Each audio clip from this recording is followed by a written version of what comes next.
So magandang araw mga kabaksing. Matapos nga po ang panalo kagabi ng knockout artist, Japanese fighter na si Yoshiki Taki kontra sa pambato ng Australia na former WBO World Champion sa Bantamweight Division na si Jason Moloney, ay kanyang naagaw ang WBO belt ni Moloney. Ito'y matapos siyang talunin via desisyon ang kampiyon. So sa ngayon mga kabaksing ay literal na pinagharian na ng mga Hapon ang Bantamweight Division. Matatandaan natin mga kabaksing na kamakailan lamang ay nakuha din ng isang Hapon na si Ryosuke Nishida ang IBF belt. Ito'y matapos siyang talunin ang Puerto Rican boxer na former world champion na si Emmanuel Rodriguez. Samantalang ang WBA belt ay nasa kapatid ni Naoya Inoue na si Takuma.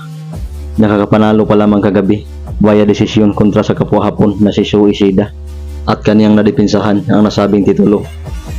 Samantalang ang isa pang titulo na WBC belt ay na kay Junto Nakatani. Ito'y matapos siyang maagaw noon sa kampiyon na Meksikano na si Alexandro Santiago.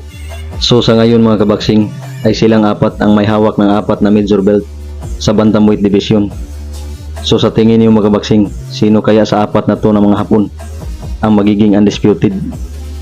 Samantala sa ibang balita mga kabaksing ay nilabas na nga po ang official fight card na magaganap ngayong June 22 next month sa bakbakan sa Masbate na hatid ng ATK Promotions, kung saan bibida bilang main event mga kabaksing ang ating former world title challenger na si Gio Santino Santissima kontra sa pambato ng Thailand na si Arnon Yupang. Ang kanilang laban ay para sa WBC Asia Continental Super Featherweight title.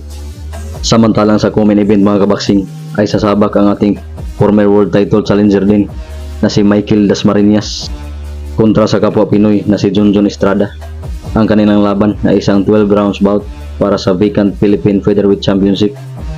Samantalang sasabak din sa undercard mga kabaksing ang ating pambato na si Isnet Domingo kontra sa pambato ng India na si Natalia Lalbiakima.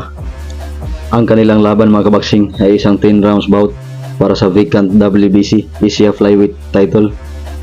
Samantalang lalaban din mga kabaksing si Ben Venido Ligas kontra sa kapwa Pinoy na si Alvin Gamiki. Ang kanilang bakbakan ay para sa vacant WBF International Super Flyweight title.